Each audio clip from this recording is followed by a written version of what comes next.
네, 오늘은 엘리사처럼 따릅시다 하는 제목으로 은혜 나누겠습니다.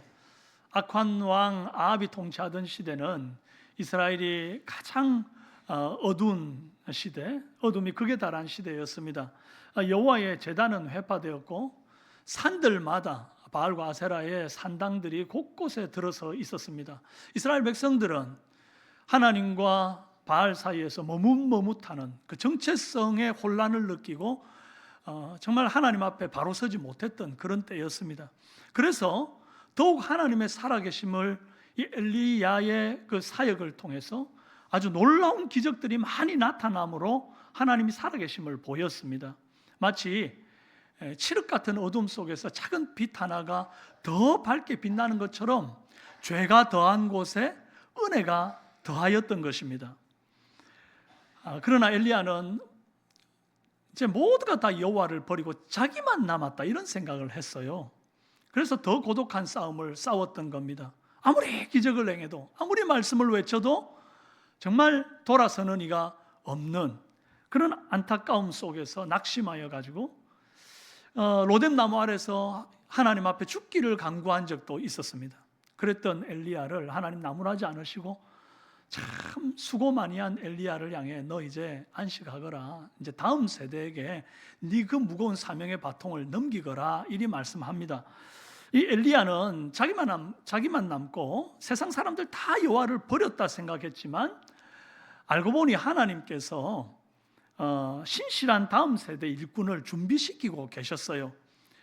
내가 이스라엘 가운데 7,000인을 남기리니 바알에게 무릎 꿇지 아니하였고 다 바알에게 입 맞추지 아니한 자라 그리 말했습니다. 그리고 이제 엘리야에게 그 사명을 대신할 후임을 주십니다. 열왕기상 19장 16절 아벨 무올라 사밧의 아들 엘리사에게 기름을 부어 너를 대신하여 선지자가 되게 하라.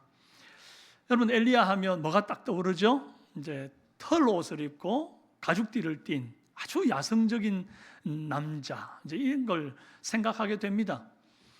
사람들이 엘리야가 누군지 모르고 너희에게 이 말 하던 자가 누구냐 아시아가 물었을 때에 그 털이 많고 허리에 가죽띠를 떼었더이다 이렇게 말하니까 곧바로 왕이 하는 말이 그는 디셉 사람 엘리야로다 이렇게 말했잖아요. 그러니까 그 복장이 그가 선지자됨을 말해주고 있었던 것입니다.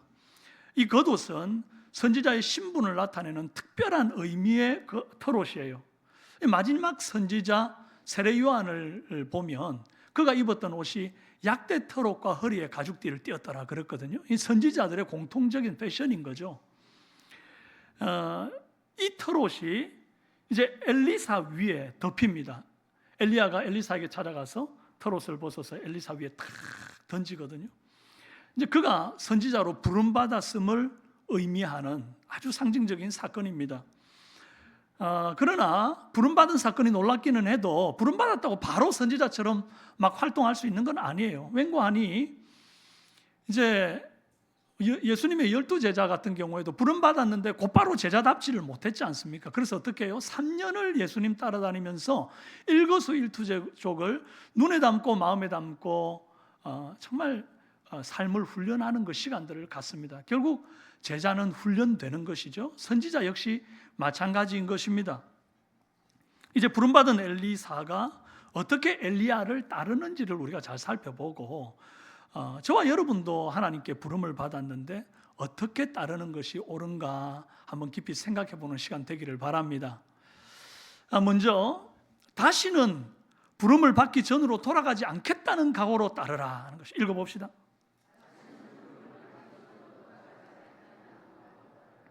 엘리사는 12결의 소를 끌고 밭을 가는 중이었습니다.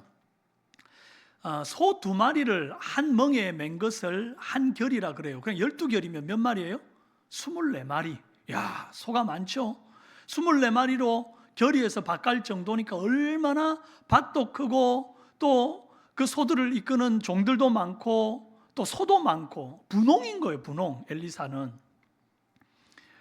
그러면 이 정도 이제 부가 있는 사람 같으면 굳이 자기가 나가서 밭에서 일할 필요 없잖아요. 종들 시켜가지고 일하고 그냥 입으로 일해도 충분할 텐데 엘리사는 굳이 자기가 이제 그 한 결의의 소를 이끌고 함께 나가서 정말 솔선수범하는 그런 사람이었습니다. 아주 부지런한 사람이었어요. 여러분, 어쩌면 이 부지런함과 솔선수범함이 오늘의 엘리사의 부를 잇게 만들었을지도 모르겠습니다. 하나님은요, 게으른 사람하고 일 안 합니다. 하나님은 부지런한 사람, 충성된 사람과 일하십니다. 잠언 10장 26절에 게으른 자는 그 부리는 사람에게 마치 이에 식초 같고 눈에 연기 같으니라 그랬어요. 하나님이 선지자 불러서 일을 맡기려고 그러는데 자꾸 뺀질뺀질하고 안 간다 그러고 막 이러면 얼마나 이에 식초 같고 눈에 연기 같이 그렇게 참 고통스럽겠습니까? 그러니 하나님은 그런 사람하고 일을 안 하시는 거죠. 그래서 충성된 사람을 불러 쓰시는 것입니다.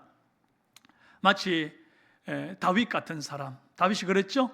아버지의 양떼를 맡아서 이제 그 목동으로 일을 할 때에 사자나 곰이 나타나서 양 새끼를 움켜가면요, 따라가서 그 입에서 새끼를 건져내고 수염을 잡고 그 맹수를 쳐서 죽이면서까지 그 양들을 끝까지 보호하는, 정말 양치는 그 일에 마음을 오롯이 다 쏟아붓는 아주 부지런한, 아주 충성된 그런 삶을 살았어요. 그랬더니 그를 하나님께서 양을 치는 자리에서 불러 백성을 치는 왕으로 세우셨다는 것입니다. 여러분, 우리도 각자의 자리에서 부지런하기를 바랍니다. 충성되기를 바랍니다. 그 사람을 하나님이 쓰시기에 좋은 거예요. 교회에서만 열심히 하는 척하고 사회에서는 막 그렇지 않으면 그런 사람 하나님이 쓰실 수가 없는 거예요. 어디에서나 한결같이 부지런하고 충성된 저와 여러분 되시기를 바랍니다.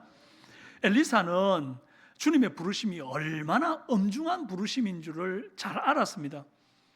아합의 그 혹독한 시대에 정말 위험을 무릅쓰고 늘 고통 속에서 늘 고생하면서 이 사명을 감당하는 것을 백성들이 다 알았습니다. 엘리사도 알았던 거죠. 그런데 그 바통이 이제 누구에게 넘어가요? 자기에게 넘어온 겁니다. 그러니 이 엄중한 사명을 감당함에 있어서 이제 내가 선지자의 길을 가게 되면 두 번 다시 쟁기를 잡던 농부의 삶으로 못 돌아간다, 돌아가서도 안 된다 하는 것을 알았던 것이죠. 그래서 그가 이제 부름받자마자 곧장 집으로 돌아가서 부모님에게 입을 맞추고 작별을 고합니다. 그리고는 자기가 몰던 그 한 결의의 소 두 마리를 잡아요.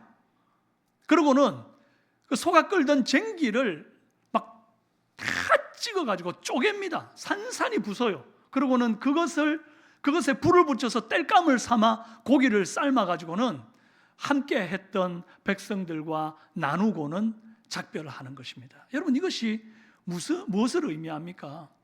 두 번 다시 내가 쟁기를 잡지 않겠다는 각오가 거기에 담겨 있는 거예요. 쟁기를 찍어버리고 불태워버리고 다 찍고 다 불태우고 나는 두 번 다시 내가 부름받기 전의 삶으로 돌아가지 않겠다 하는 것입니다.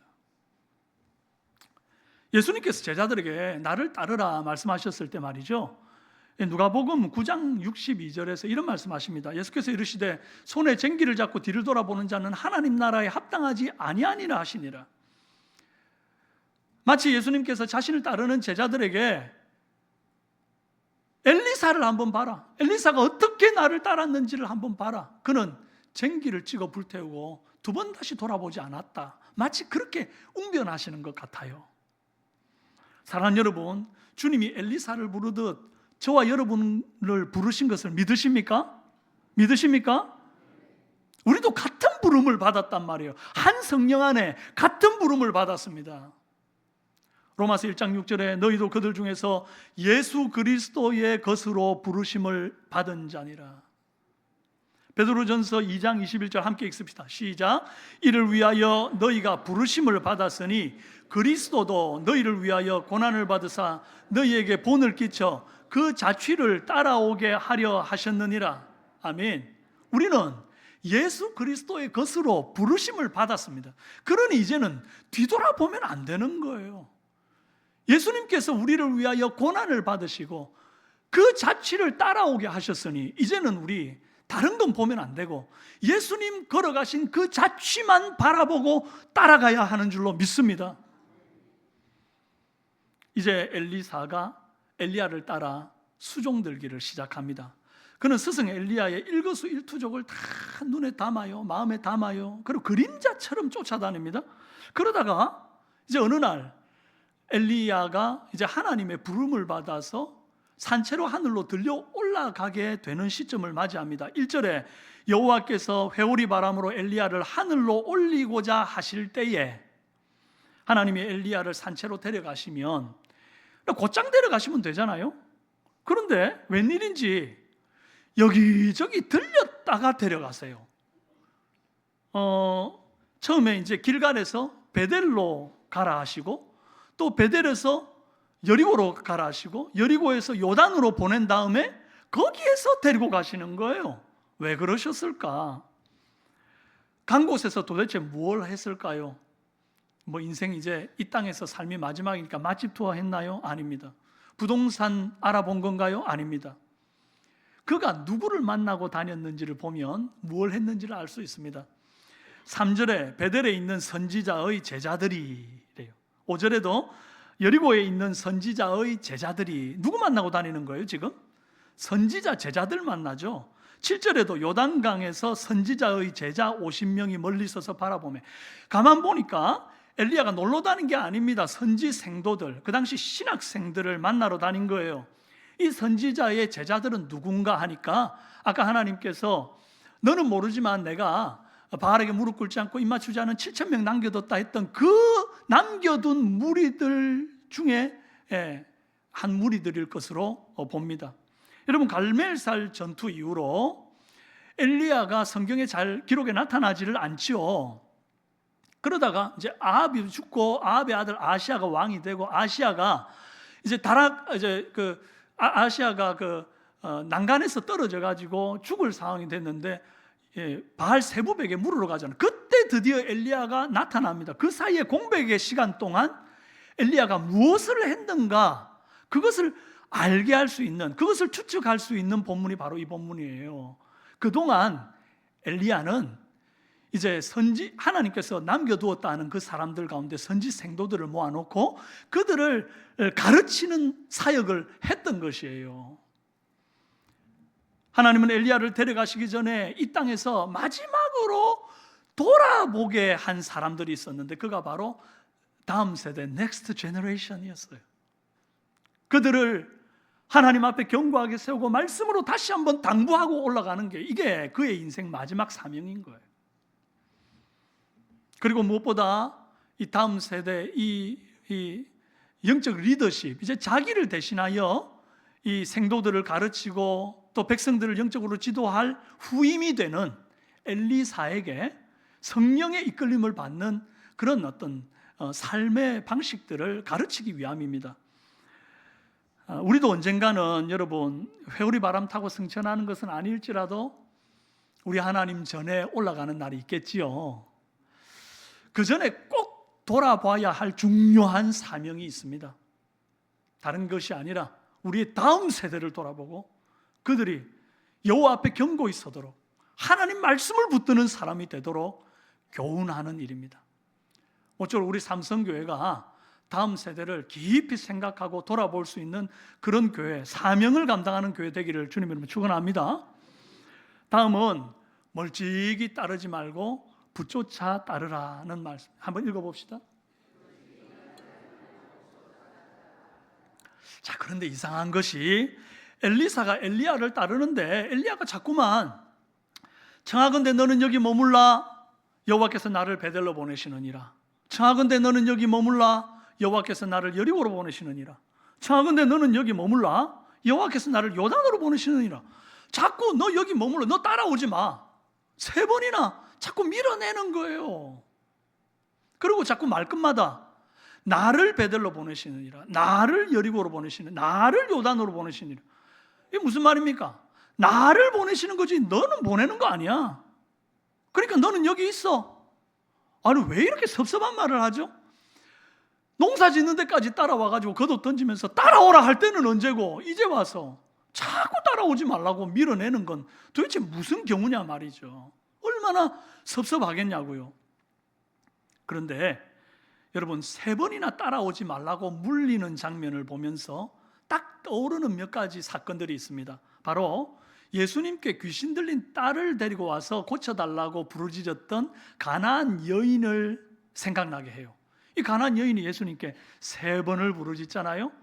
처음 부르짖었을 때 예수님의 반응이 어땠는가 하니까 예수님께서 한 말씀도 대답지 아니하시더니 이래요.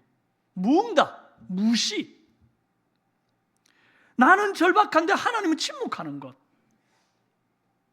그러면 아이고, 그런 하나님 못 믿겠다 하고 돌아가는 사람들 많습니다. 그런데 이 여인은 그 상태에서도 주님께 더 부르짖습니다. 그랬더니 예수님의 두 번째 반응이 이렇습니다. 나는 이스라엘에 잃어버린 양 외에는 다른 곳으로 보냄받지 않았어. 나는 저 사람들을 위해서 왔지 너를 위해서 온 건 아니야. 저 사람들에게 은혜 줄 거는 있어도 너 줄 건 없어. 아주 차별하는 말이고 정말 나를 제외시키는, 모두가 받는 그 은혜에서 나를 제외시키는 아주 섭섭한 말이에요. 그럼 이쯤 되면 돌아설 만도 한데 이 여자가 그래도 끝까지 줄을 붙들면서 엎드려 절하며 예수님께 간구합니다. 그랬더니 예수님 3번째 반응이 자녀의 떡을 취하여 개들에게 던짐이 마땅치 아니하다 이랍니다. 한 가닥 남은 자존심을 짓밟는 거예요. 너는 개라. 너 줄 건 없다. 이야, 여러분, 참다 폭발하는 거. 3번째는 원래 폭발하게 돼 있는 거거든요. 그래서 이게 어려운 거 아닙니까? 3번이라는 것도 쉽지 않아요. 물론 3번이 아니라 우리는 70번씩 7번이라도 용서해야 될 사람이지만 이 3번도 쉽지 않은 거예요. 그런데 이 여자가 그럼에도 불구하고 하는 말이 뭐죠? 개들도 주인의 상에서 떨어지는 부스러기를 먹나이다. 불쌍히 여겨달라고 끝까지 매달리죠. 그랬더니 예수님 뭐라 그럽니까? 여자여, 네 믿음이 크도다. 네 믿음대로 되라 그래가지고 이 딸이 그 시에 낳습니다. 예수님께서 원래 그런 식으로 모질게 말씀하실 인격이 아니지 않습니까? 그럼에도 불구하고 이렇게 하셨던 이유가 뭐죠? 달아보시는 거, 믿음을 달아보시는 거예요. 이렇게까지 밀어내도 그럼에도 불구하고 예수님밖에 없다고 붙잡는가, 이걸 보시고자 함이었거든요. 그리고 여자는 합격했고 그래서 받은 기적의 은혜가 있었지 않습니까? 어디 이 사건뿐입니까? 이 룻과 오르바가 나오미를 쫓았던 사건도 기억하실 겁니다. 이것도 3번의 시험이었어요. 룻과 오르바가 이제 나오미를 붙쫓아서 이스라엘 땅으로 돌아가려 할 때, 그때 나오미가 아니다, 나는 이제 가망이 없다, 너희들 남편도 없는데 이제 고향 땅에 돌아가서 남편 얻어서 살아라, 이렇게 이제 돌려보내잖아요. 그랬더니 두 사람이 다 절대로 안 돌아간다고 어머니 붙쫓았습니다. 그런데 두 번째로 다시 한 번 더 아니다, 고향으로 돌아가라. 그러니 오르바가 돌아갑니다. 이제 3번째로 나오미가 룻에게 너 동서를 따라서 너도 고향으로 가거라 이렇게 얘기합니다. 그런데도 이 룻은 마지막까지 딱 붙들어요. 룻기 1장 17절입니다. 어머니께서 죽으시는 곳에서 나도 죽어 거기 묻힐 것이라. 만일 내가 죽는 일 외에 어머니를 떠나면 여호와께서 내게 벌을 내리시고 더 내리시기를 원하나이다. 끝까지 이 나오미를 붙쫓은 이 룻, 결국 룻은요 남편 보아스를 통해서 인애를 정말 한량없이 받게 됩니다. 그리고 다윗 왕의 증조 할머니가 되고 다윗의 후손 예수 그리스도의 족보에 오르는 영광을 누리게 되죠. 여러분, 이 말씀하고 비교해 보니까 지금 엘리야가 엘리사를 3번이나 밀어내는 이유가 분명합니다. 밀어낸다고 도망가지 말고 어떻게 하라는 거예요? 더 붙쫓으라는 거예요. 그래야 네가 내 뒤를 이을 그런 사람, 내 뒤를 이을 선지자답다라는 것을 지금 이 상황을 통해서 말씀하시고 있는 거죠. 테스트하는 거예요. 엘리사가 어떤 대답을 했습니까? 2절, 4절, 6절에서 토시 하나 안 들리고 똑같은 말을 합니다. 함께 읽어봅시다. 시작. 엘리사가 이르되 여호와께서 살아계심과 당신의 영혼이 살아있음을 두고 맹세하노니 내가 당신을 떠나지 아니하겠나이다. 아멘. 이 말을 토시 하나 안 들리고 3번 거푸합니다. 흐트러짐 없는 그 붙쫓는 고백인 거죠. 여러분, 하나님이 왜 많고 많은 사람들 가운데서 엘리야의 후임으로 엘리사를 택하셨는가? 여러분, 베델과 여리고와 요단에 분명히 선지 생도들이 많이 있었지 않습니까? 이 사람들은 다 신학생들로 보면 된다 그랬죠. 그리고 개역 한글판 성경에는 이 선지자의 제자들을 뭐라고 번역했는고 하니까 선지생도라고 얘기를 했단 말이에요. 신학생인 거예요. 그러면 이 사람들 중에서 엘리야의 후임을 세워도 되지 않습니까? 그런데 왜 굳이 농사 짓고 있는 엘리사를 엘리야의 후임으로 세웠는가? 참 이상하지요. 그런데 그 힌트가, 그렇게 하신 하나님의 뜻이 7절에 나와 있습니다. 선지자의 제자 50명이 가서 멀리 서서 바라보매 그 두 사람이 요단가에 서 있더니, 이 선지 생도들은 엘리야가 베델에 찾아왔을 때에 이 성령의 감동을 받고 영적인 촉이 높은 사람들이에요. 나름 그동안 선지 생도로 살면서 아주 기도를 많이 하고 영적으로 뭐 깨닫는 것도 있고 이랬던 것 같아요. 그래서 이제 깨닫기를 뭐라고 깨닫느냐니까, 이제 당신의, 이제 엘리사한테 하는 말이에요. 당신의 스승 엘리야가 산채로 하나님께로 올라갈 것을 당신이 아십니까? 자기들은 지금 다 아니까 하는 얘기 아닙니까? 당신 알고 지금 따릅니까? 이렇게 따르다가 결국 당신 혼자 남겨질 텐데, 낙동강 오리알 될 텐데, 그래도 따르십니까? 이제 이 말인 거예요. 그랬더니 엘리사가 아노니, 나도 아노니 잠잠하라. 엘리사도 알고 있는 거예요. 자, 보십시오. 이 베델에 있던 선지자들은 알지만 따르지 않아요. 많이 알고 있지만 따르지 않습니다. 그러나 엘리사는 나도 아노니 잠잠하라 하고 알지만 따라요. 그래서 베델에서 여리고까지 내려갑니다. 여리고에 있는 선지자들도 똑같은 소리 합니다. 당신의 스승을 데려갈 줄 아십니까?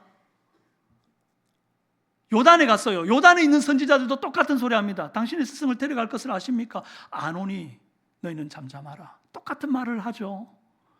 이 사람들 다 알아요. 아는데 붙잡지 않아요. 아까 우리가 읽었던 그 말씀에 보니까 50명이 멀리 서서 바라보매, 요단에 있던 선지자들은요 멀리 서서 바라봅니다. 강 건너 불구경하듯. 실제로 불구경한 거 맞죠? 불병거와 불말이 확 그냥 엘리야와 엘리사 사이를 가르고 지나갔는데 그 강 건너편에서 바라보고 있으니까요. 그런 사람들은 아무것도 못 얻습니다. 엘리사는 알지만 따릅니다. 자기가 나중에 홀로 남겨질 것을 알지만 그럼에도 불구하고 끝까지 붙쫓아요. 이것이 하나님께서 선지 생도들 대신에 농부였던 엘리사를 부르신 분명한 이유입니다. 붙쫓는 자이기 때문에.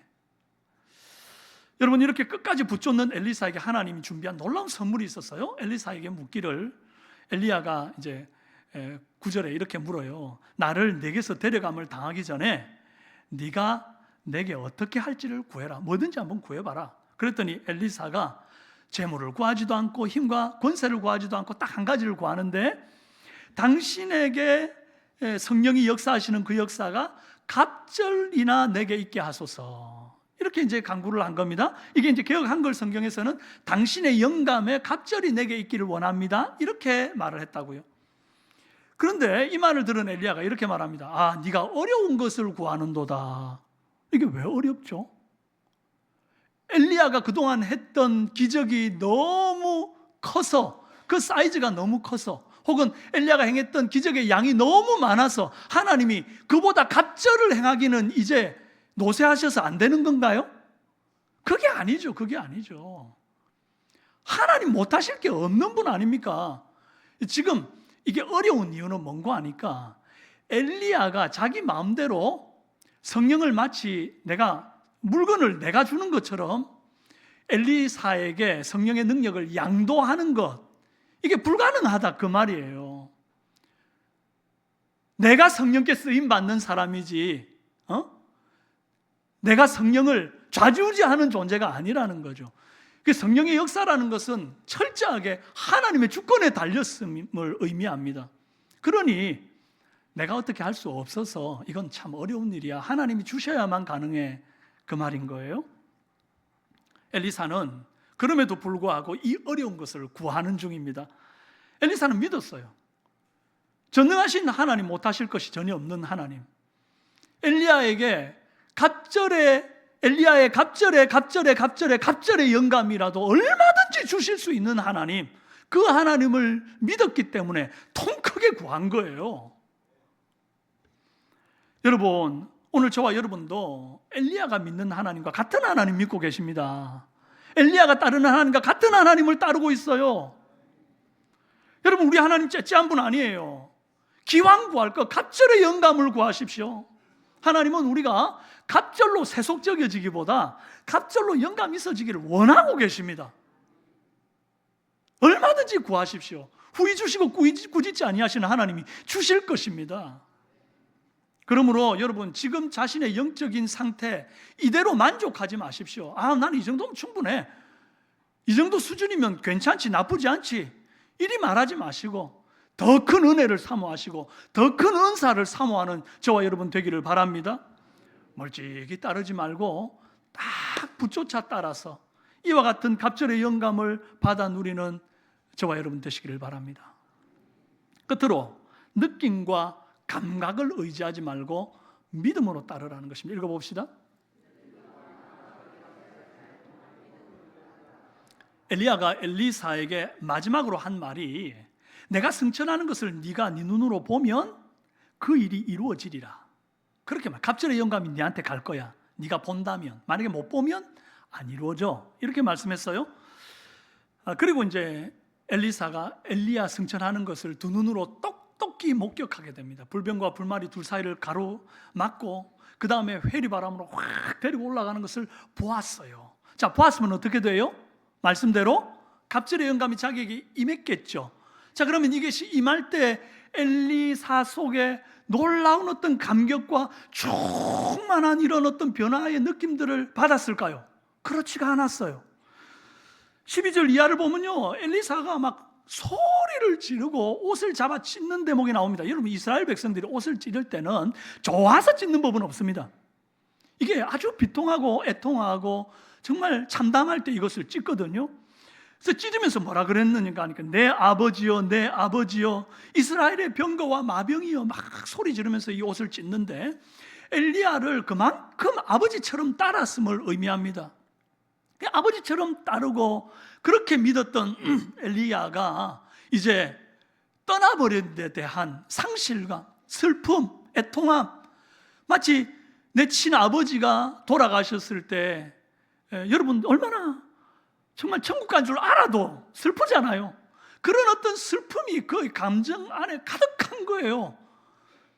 거기에다가 이스라엘의 병거와 마병이여 하는 말은 어떤 의미인가 하니까, 병거와 마병으로 이스라엘을 보호하는 것처럼 이스라엘을 지금까지 보호해 오던 엘리야가 이제 우리 품을 떠났다는 데 대한 애통함이 그 안에 절절한 거예요. 야, 그러면서 이제 슬픔 속에서 부르짖는데, 그러다가 엘리야가 승천할 때 떨어뜨린 겉옷을 발견하게 됩니다. 그가 엘리야의 겉옷, 이 유품과도 같은 겉옷을 탁 들고는 요단강 앞에 서요. 그리고는 그 겉옷으로 요단강을 내리칩니다. 엘리야의 하나님 여호와는 어디 계십니까? 자, 여러분, 이게 어떤 느낌인 것 같아요? 엘리야의 하나님 여호와는 어디 계십니까? 어디 계십니까? 어디 계십니까? 지금 가까이 계시면 이런 소리 하겠습니까? 하나님 지금 내 옆에 계시고 막 내가 은혜로 충만하면 이런 얘기 하겠습니까? 엘리야의 하나님 어디 계십니까? 너무 멀리 계신 것 같은 거예요.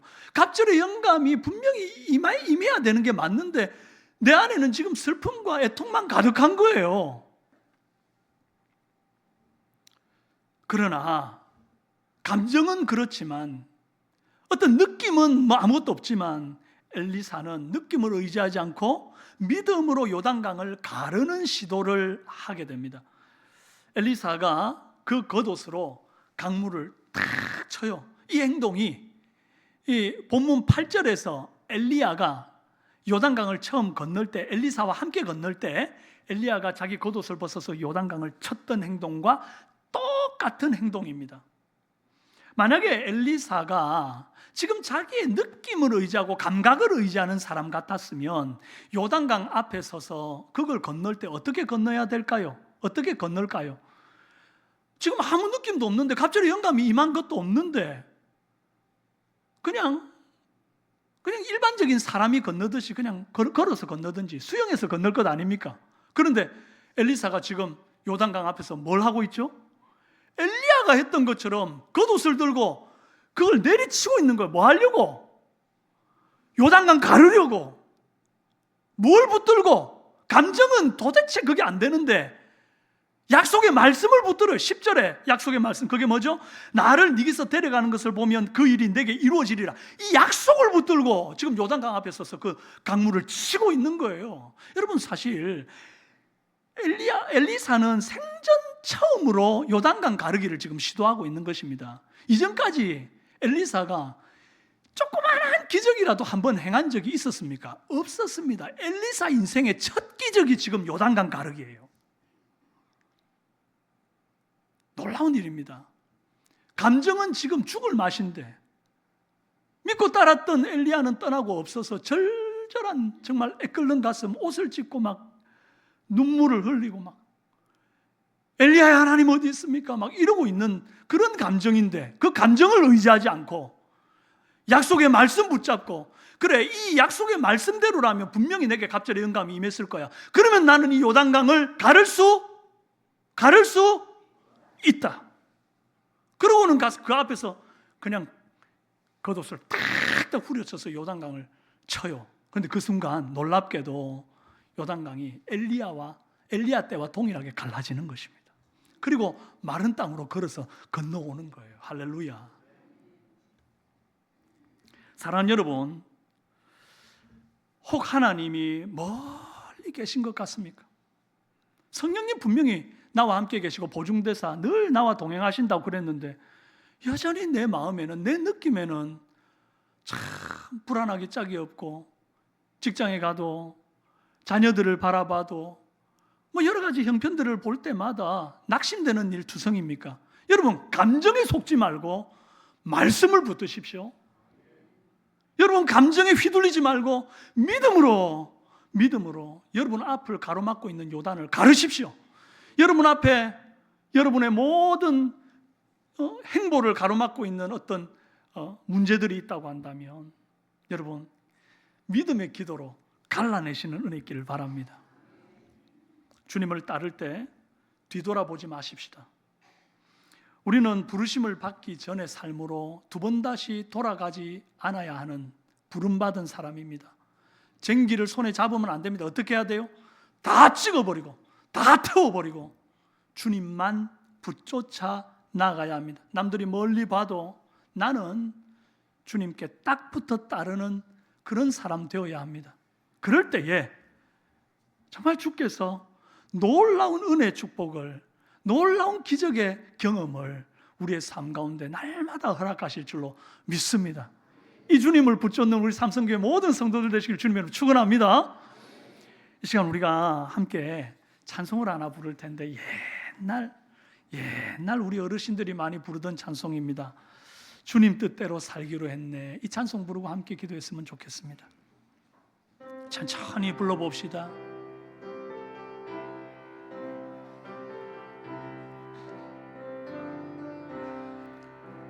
주님 뜻대로 살기로 했네. 주님 뜻대로 살기로 했네. 주님 뜻대로 살기로 했네. 뒤돌아서지. 이 세상 사람 날 몰라줘도, 이 세상 사람 날 몰라줘도, 이 세상 사람 날 몰라줘도, 이 세상 사람 날 몰라줘도 뒤돌아서지 않겠네. 세상 등지고 십자가 보내. 세상 등지고 십자가 보내. 세상 등지고 십자가 보내. 뒤돌아서지 보지 않게. 이 시간 우리 함께 한번 기도하십시다. 하나님, 내가 주님의 부르심을 받은 자인데, 엘리야처럼 엘리사처럼 나도 부름을 받았는데 하나님, 내가 머뭇거리지 아니하게 하옵소서. 하나님, 내가 세상과 짝하지 아니하게 하옵소서. 쟁기를 잡고 뒤돌아보지 않게 하옵소서. 앞만 보고 주님의 발자취만 보고 따르는 결단이 있는 삶이 되게 도와주시옵소서. 두 번 다시 돌아가지 않게 태워버리고 찍어버리고 따르게 하여 주옵소서. 하나님, 멀찌감치서 구경하지 아니하고 붙여차 따르길 원합니다. 여러분 자신의 삶을 돌아보며 결단하며 이 시간 함께 한번 기도하십시다.